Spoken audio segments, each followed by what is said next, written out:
Doctors weren't sure he'd ever open his eyes. They offered no guarantees for recovery, no guesses about healing. 5 years ago, Caleb Freeman spun out on the interstate, setting into motion a series of catastrophic blows. Keep praying for us, please. We can't express enough how much we need that. To his body. I thought he was dead. To his mind. Grab my hand, Caleb. There it is. And to his soul. You look at your son and you think, okay, if he does wake up, what's he going to be like? What's going to be there? By all accounts, Caleb was wrecked, brain damaged, unconscious. His life would never be the same. We knew that God was going to use him for something bigger than we could see. Weeks stretched into months, and then years. Years Caleb fought his way back from death. Everything feel okay? Step by step, guided by faith. God can be trusted in death, in life, and everything in between. That's our message.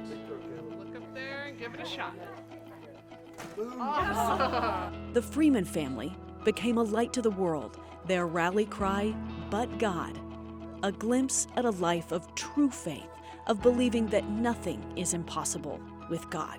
We like to say we're hope dealers, you know, and we want to go out and we want to encourage people, whatever situation they find themselves in. Hope is a sticky promise, though, and Caleb's story, shared around the world, was shaping up to be the comeback of a lifetime.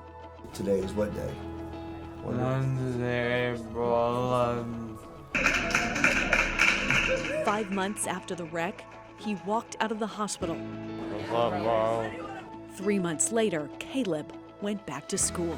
Honestly, I could have died that night, but God kept me alive. He learned to speak again. Keep going, that's tough. He taught himself to run. And then to race. Last time this year, he was in a wheelchair, he was in a walker. Here we are a year later. Imagine where he'll be in another year, you know? It's incredible. They said I would never run again, but God had other plans. Indeed, God had other plans. Okay, my man, are you ready for this? Yeah. When I look at him, I really do stand amazed.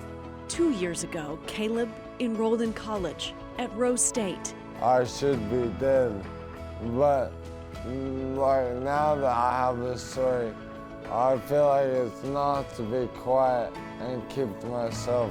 He chose communications as his major because he loves to talk. So I can travel the country and share my story more effectively.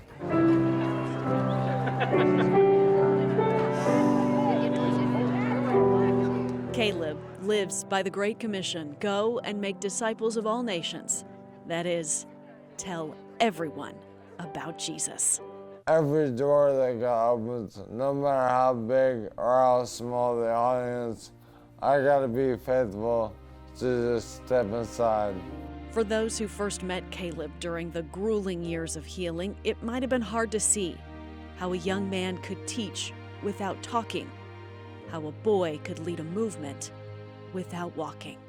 It's hard, like when I see videos of myself, like struggling to do things like squeeze my dad's hand or blink or something like that.